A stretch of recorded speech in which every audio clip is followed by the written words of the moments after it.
Ассаламу алейкум, кадырлуу кыргыз элим, урматтуу телекөрүүчүлөр, эфирде спорт мейкиндиги көрсөтүүсү. Бүгүнкү биздин чыгарылыш Кыргызстанда дегеле дүйнө жүзүндө күндөн күнгө популярдуулукка ээ болуп жаткан бул ММА, эрендердин эр урушу туурасында болмокчу. Бүгүнкү биздин чыгарылыш Лига спорт клубунун мушкерлери туурасында болмокчу. Андыктан биз менен бирге болуңуздар.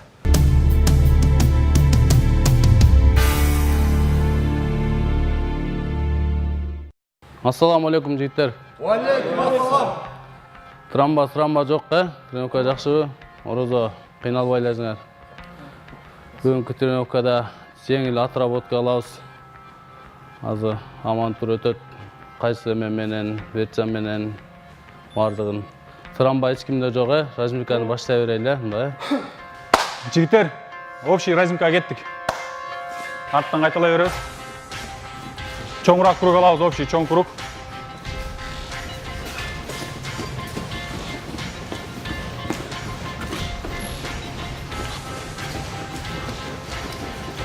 Общий темпти кармайбыз, бир темпти кармап чыкпайбыз общий.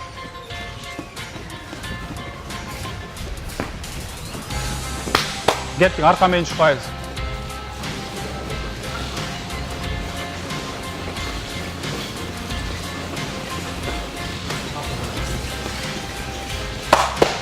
Кеттик боковой.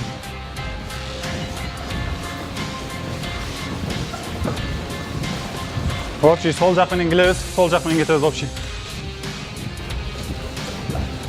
Оң жакка алмашабыз.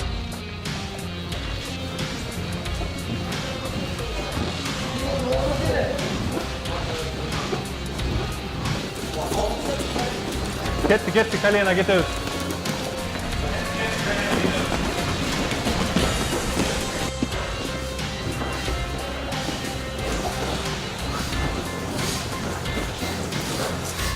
До конца келебиз, молодцы.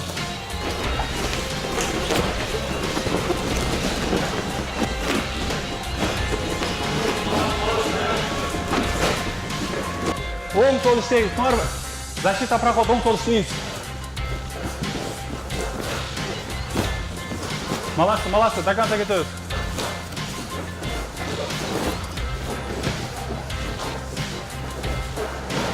Куварок вперед кетебиз, куварок вперед. Алдыға көріп, алдыға толыныз. Жет. Қарма.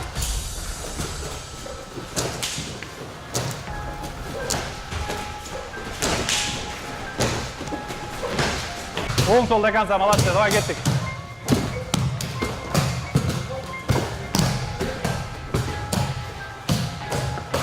Азыр стойка іштейбіз бүгін. Отработка, большинство отработка іштейбіз. И ударный техникалар бүгін қоябыз. Түшүңөр да, жигиттер, азыр карагыла. Пара кармайбыз, отработка кылабыз. Кол менен 2 удар, бут менен 1 удар иштейбиз. Түшүнүңөрбү? Двойка иштейбиз. Раз, два, мына. Раз, два удар и печень. Түшүнүңөрбү? Астыңкы бут менен, передний бут менен. Стойкага турдук, мына дистанцияны кармайбыз. Морек дистанциядан раз, два, печень. Түшүнүңөрбү? Алмак салмак очередь менен. Экинчи раз, два, печень. Раз, два, печень. Раз, два, печень. Түшүнүңөр да? Давай, пара кармай иштейбиз.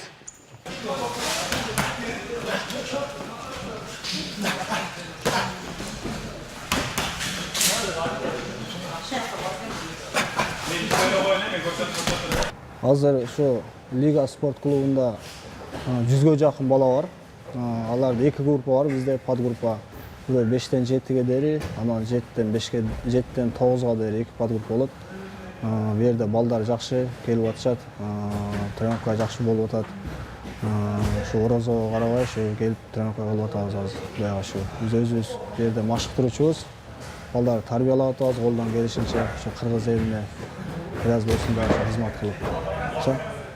Бул жерде боевой самбо, ММА, грэпплинг, джиу-джитсу ушу түрлөрүнө чыгып соревнованияларга катышса болот да, ушу тренерлерде болот да тренировка. Жеңилирээк Нурлан. Гир печеньге ылдыйраак. Печеньге иштейбиз, эйин. О, молодцы, красавчик. Иштейбиз. Жеңил, бутту кайра артка тартып алыш керек, кайра өзүңүч. Иштедиңби, мына, кара. Мына. Раз, два, мына. Тептиңби, кайра артка чыкма, көрдүңбү местаңа? Раз, два. Тептиңби печень, мына артка чык кайра, дистанцияны карма. Түшүндүңбү? İşte давай. İşte. Раз, два. Удар. Қайраққа. Ошол артқа чык. Стойканы алмашпа сразу. Астыңкы бут менен иштейбиз, передний. Карагыла, мына кара. Мына. Раз, два урдуңбу? Мына астыңкы бут менен. Бул оң бутты бир аз астыга таштайбыз, мына сторону көрдүңөрбү? Бул жак сторону таштайбыз и бул жак менен. Астыңкы бут менен. Түшүндүңбү? Давай. Раз, два. Вот, смотри. Колду көтөр. Все время колду көтөрүш керек, түшүрбөш керек колду. Передний бут менен иштейбиз. Молодец. Молодец, иште. Красавчик, ылдыйраак печенге иштейбиз. Печенге иштейбиз. Молодцы. Бирок кел иштейли жакшынан. Передний, астыңкы бут менен иште. Астыңкы бут менен раз. О, два, көрдүңбү, печень ачылды. Иште ошол моментте. О, ана. Иштесем Мейрон, иште. Бул спортто жүргөнүбүзгө 10 жылдан ашык болду. Бир топ убакыт мээнет кылдык бул спортко. Ошо азыр Бойцовский клуб лиганы өстүрүп атабыз. Мына Кудайга шүгүр. Бир топ жаш балдар спортко келип, жаман нерселерден арылып, бекерчиликтен арылып дегендей. Бүгүнкү күндө спорт менен машыгып атышат. Азыр мына Орозон күнү болгондуктан бир аз балдар аз болду. Атак мындай күндөрү бизде залга бала батпай калат. Кээде 2 смена менен иштеткенге туура келет. Негизинен залыбыз чоң эле, бирок ошентсе дагы жана бала көп келгендиктен биз балдарды экиге бөлүп, 5 минутта бир иштесе, 5 минутта экинчиси иштетип, бөлүп иштеткенге аракет кылабыз да.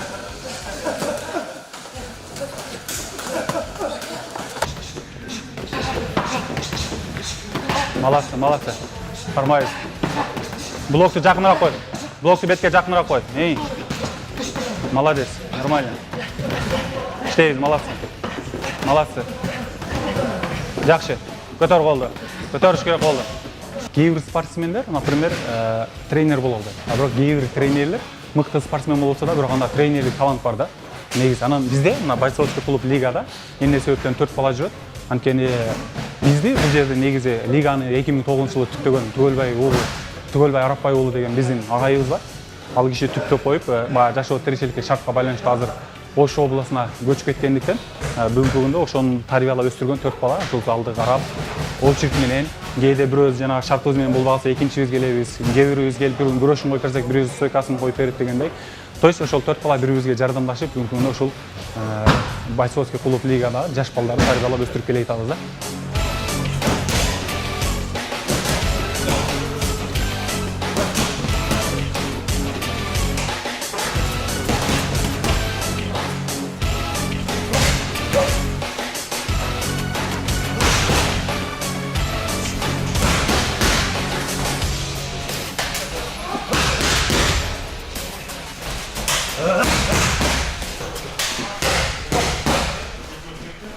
Карагулдун кулуну болом, Сарбулак деген айылдан болом.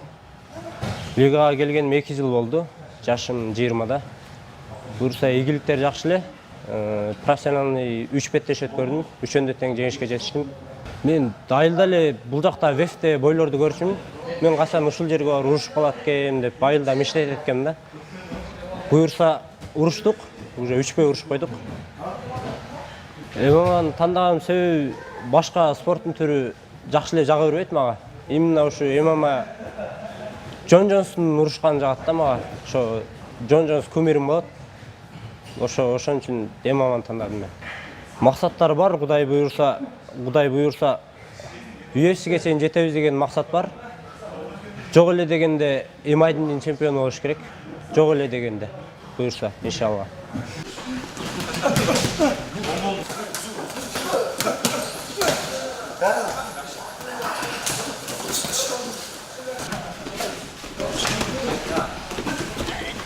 Эми баягы залдын жылтырагына да карабайт экен, кандай эме болсо адам өз мээнетинен экен, мээнет кылса ушундай эле жерден өсө берет экен. Андан тышкары дагы намазкана да бар экен да, сразу эле келгенде баягы көзгө учураган ошол экен да.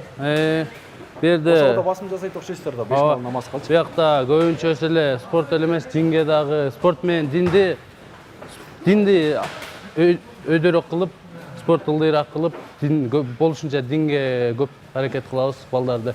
Динди имандуу болсо бала спортко дагы бекем болот экен да. Намазга бекем болсо, спортко да бекем болот экен.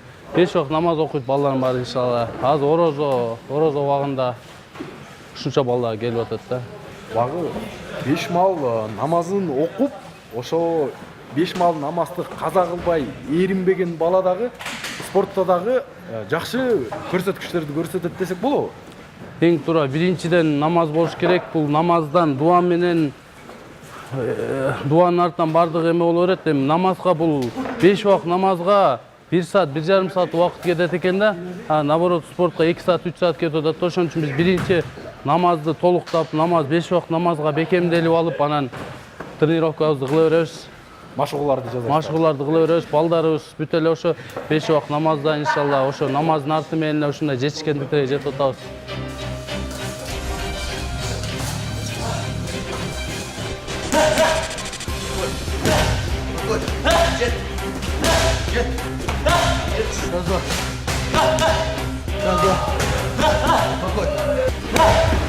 Ola, gir, bakın. Gir.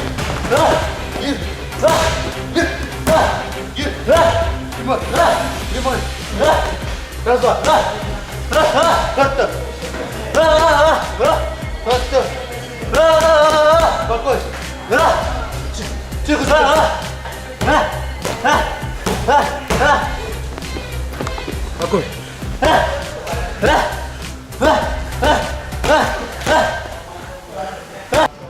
Жалал-Абад областынан болом.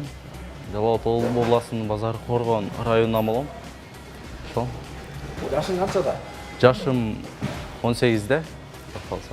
Бул ММАга келген себеби менин атам. Бул ММАга менин атам алып келди. Атам алып келгенде мен аябай сүйүнөм. Атам ушунчалык колдоп мени. Колдогон үчүн ушунчалык ийгиликке жетишип келип атам. Кудай кааласа келгениме 2 жыл болду. Лига командасына кошулуп, көптөгөн ийгиликке жетиштим. Ошол ММА боюнча катеттен 5 жолку чемпион болдум. Ошо 18 жаш, 17 жаш боюнча. Кыргызстан. Ооба. Кайсы салмакта? 60. Буга чейинки менин базам боевой сам боюнча кылгам. Жалал-Абадта. Ал кезде мен жаш болчумун. Ал кезде мен 13 жашта болчумун. Мээнет кылса гана көптөгөн ийгиликке жетет. Бул мээнетти гана талап кылат да. Бул эч кандай вольный, стойщик башка эмес. Бул кайсыл адам болбосун, ошол адам мээнет кылса гана көптөгөн ийгиликке жетишет деп ойлойм. Эмгек кылса гана. Убагында утулуп калчумун, утулуп калып ыйлачумун, аябай сыздачумун. Мен качан ушул ийгиликке жетем, мен качан ушундай чемпион болом деген ушундай ой келет эле. Мына Кудай кааласа чемпионмун иншалла. Дагы көптөгөн ийгиликке жетишем. Ур. Так. Урду. Сенем контур удар. Ур контур. Оп, проход. Молодец. Ошону очет алмак салмак, түшүнүңбү? Урдуң, проход киресиң. Опа. Мына молодец, ушундай. О, красавчик, ушундай иштейбиз. Мына сен постоянный обман алдашың керек. Мына стойкада турасың да. Просто мына алдап атасың, көрдүңбү мына? Алдап атасың, көрдүңбү? Дурган контур урат. Оп, ошо момент кирип кетиш керек. Түшүнүңбү? Ошо моментти кармаш керек. Туп кетип. Жана 1% калан 99% мээнет дейт да. Эң башкысы биринчи адамда чемпион болуш үчүн ал адамдын нол жеринде бир кыял болуш керек да. Мечта орусча айтканда, кыялданыш керек. Могул бир байестерди көрүп, ошол байестерди кумир тутуп, ушул сыяктуу мен бир чемпион болом деген адамдын биринчи өзүнүн каалоосу болуш керек. Жүрөгүндө каалоо спортко деген. Анан могул жеринде кыялданып болуш керек да. Анан ошол нерсеге күндө мээнет кылыш керек, аракет кылыш керек. Эгерде ошол нерсеге күндө мээнет кылып, аракет кылып, күнүнө башында 2 сааттан залга убакыт бөлсө, акырындык менен ал өсүп олтуруп, жана профессионалдык деңгээлге жетет. А профессионалдык деңгээлге жеткенден кийин андан ары уже жол жеңил болот, уже ар бир баланын өзүнүн аракетинен болуп чыгат да бул. А тренер бул эмне? Тренер баягы келип болгон базаны көрсөтүп, болгон техникаларды көрсөтүп берип, баланы туура жолго мындай тренировка деп көрсөтүп берет. Ал эми аны андан ары аракет кылып алып кетиш ар бир баланын өзүнөн болот да.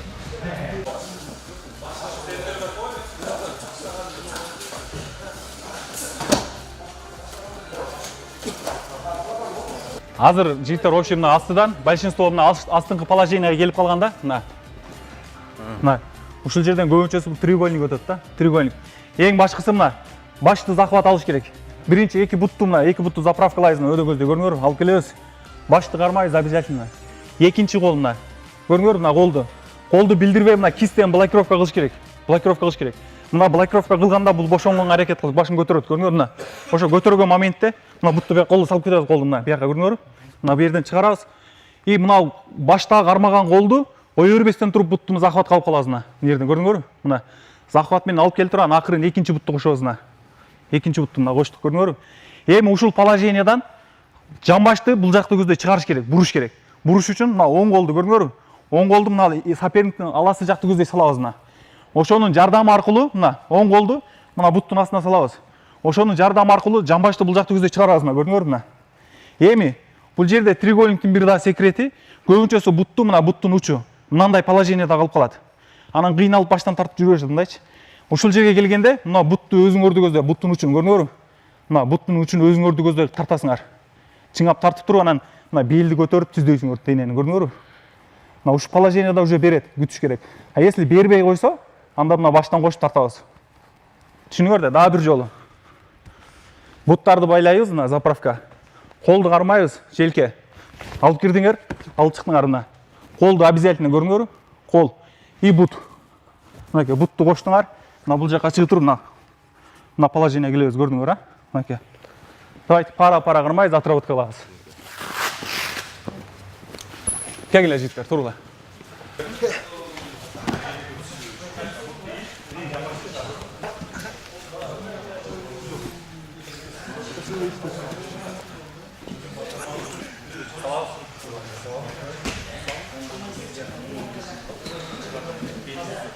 Негизи биздин спортту баштаганыбызга кичинекей кезибизден баштап эле тренировка кылабыз. Негизи өзүм стилим вольный борьба боюнча тренировка кылабыз. Анан бул Лига спорт клубуна келип баштаганыбызга 2013 жылдан баштап лигага эми мындай схватка келип мындай катышып жүрөбүз. Азыр эми стабильно лигага эми келип баштадык уже. Азыр эми Кудай буйрукса алда койгон ой максаттар көп. Анан дагы мурда эми вольный борьба менен машыгып жүргөнбүз. Тайбокс менен эми азыр лигада ММА боюнча азыр бүт дүйнө жүзү боюнча азыр жакшы өнүгүү жакшы болуп атат. Кыргызстанда жакшы результаттар болуп, машыгуу жакшы, аябай жакшы. Азыркы учурда орозо болгондуктан бир аз өзүбүздүн эмени кыйнабай, орозону кыйнабай жакшы мындай разинге кылып турабыз. Кудай буйрукса орозо чыгышы менен жакшы тренировка кылып, жакшы бойлор бар, Кудай буйрукса астында чоң турнирлер бар. Ошолорго чыгабыз, Кудай буйрукса. Чыңа мына бутту мына илдиңби? Мына бутту мына баш бармакты өзүмдү көздөй чыңа, ана көрдүңбү мына? Мынакей, белиңди көтөрөйүн, белди түзө. О, ана көрдүңбү, кетет. Чашпа, бутту ил, жамбашты чыгар, көрдүңбү? До конца ил, мына көрдүңбү, ачып калды. Мына. Эми мына бутуңду көрдүңбү, ошибка. Бутуң мына жерде мына түз жүрөт, ошону тарт өзүңдү көздөй чыңа. О, мына көрдүңбү? Белди көтөр. Белди көтөрүп түздөш керек, ошондой кетет. Чыгар, толук болгон жок захват, көрдүңбү? Илгенден кийин мына колду өткөрдүңбү? Эми мына колду мына жактан сал, мына алдынан. Эми жамбашты бияка чыгар. Көрдүңбү? Мына эми кетет. Көрдүңбү? Мына кетти. Просто кайсы бутту илсең, ошол бутту көздөй жамбашты чыгарыш керек да. Колду астынан карап. Ушундай алсаң да болот, просто булкуңганда чыгып кетет мына. Мына көбүнчөсү мына колду мына астынан ал мына. Мына көрдүңбү? Мына. Эми ил ана. Колду чыгар. Эми оң колду сал. Оң колду мына мыяка сал, алага. Жок, аланын ичине сал мындай. Жамбашыңды бур эми. Чыгар. Көрдүңбү, жамбаш чыкты. Түздө бутту. Кыз мындай өзүңө тарт, баш бармакты өзүңө тарт. Өзүңдүн баш бармагың өзүңө тарт. Чыңа ана көрдүңбү? Эми белди көтөрөсүң. Белди мындай түздөгөндө анан кийин кетет. Түшүндүңбү? Адилет сен иште.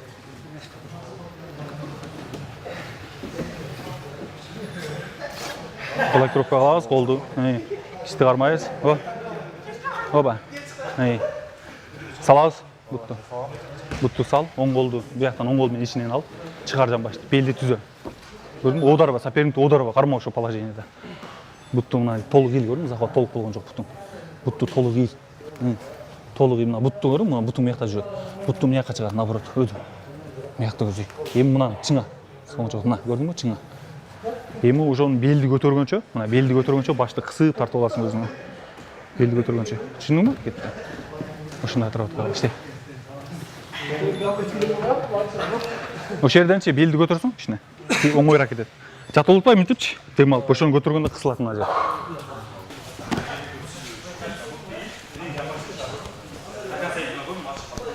Анткени бул спортто адамдагы эң негизги бул дыхалка, функционалка деп коет да.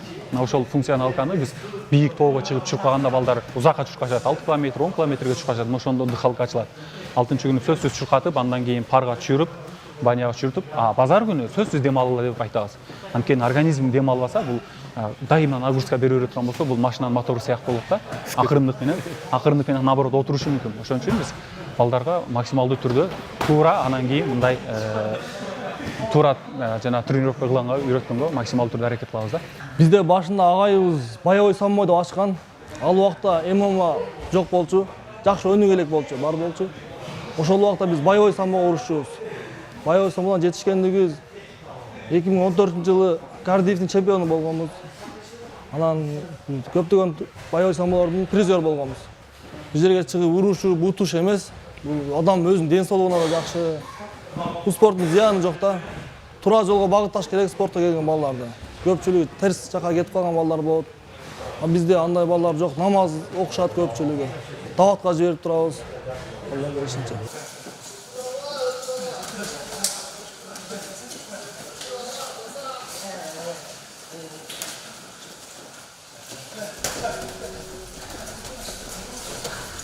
Учубуз кур эмес.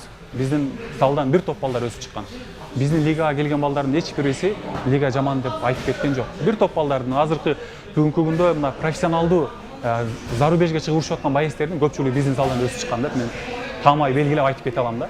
Ошол эле сыяктуу мындан булжа кийинки дагы келген боецтер ошол сыяктуу өсүп чыгат. Кудай буюрса алар биздин айткан эреже менен, жол жобо менен жүрсө, Кудай буюрса чемпион балдар көп чыгат деп ойлойбуз да.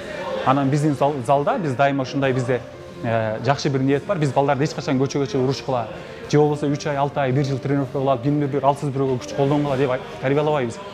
Биз башында тренировка болдубу, аягында сөзсүз 10-15 минут алып, балдарга болгон насаат, үгүт, тарбия сөздөрүн, жакшы сөздөрдү айтып, андан кийин ошол Алланы мактап, кичине хадистерди окуп, анан кийин балдарды туура жолго тарбиялаганга аракет кылып чыгарабыз да. Жакшы, андан эмесе жигиттер бүгүнкү тренировка жакшы болду. Самый главный травма жок, жакшы орозо ичи Кудайым буйрса жеңил отработкаларды кылып турабыз ушинтип. Эртең дагы келе залга, күндө келе бергиле. Ким көп мээнет кылса, ошо ийгиликке жетет да. Аз-аздан, жай-жайдан.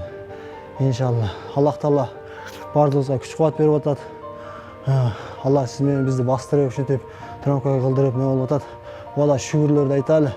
Эки мусулман болсо, анын күчтөрүгү Аллага жакыныраак дейт да.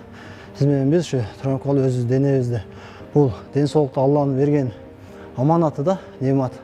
Ошо аманатты туура пайдаланып, азыр жакшы силер ушинтип келип бергениңерге рахмат. Ата-энеңерге рахмат, силерди жибергенге ата-энеңерге чоң рахмат. Азыр канчалаган жаштар ушу 2 саат убактысын башка жака пайдаланып атат. Ушу 2 саат убакытты ушу туура жака пайдаланып атасыңар. Иншалла. Тренировка кылып, үй бүлөгө жакшы мамиле кылып, достор менен жакшы мамиледе болуп, тренировка кылып, иш кыла берсеңер, иншалла сөзсүз ийгиликке жетесиңер. 2019 Кудайым буйрса бардыгыбыз ушу чемпион бололу иншалла. Кыргыз элибизге бардыгына жакшы тилектерди каалап, бүгүн Оз Ачарда дуа кылып койгула бардыгыбызга. Мынакей урматтуу телекөрүүчүлөр, өзүңүздөр көргөндөй эле Лига спорт клубунда бир гана ушул жерде машыккан спортчуларга мушташуунун эрежесин же болбосо күрөштү эмес, ыйманын толук кылып ар дайым Аллахыбызды даңазалап биринчи 5 маал намазын окуган эр жигиттердин бардыгы ушул жерде машыгат экен. Канча эмгегиңе жараша мээнетиңди жана ийгиликтерди берет дегендей. Андыктан сиздердин кызматыңыздарда мен Токтомуш Жекшенбаев болдум. МКОдон көрүшкөнчө аман болуңуздар.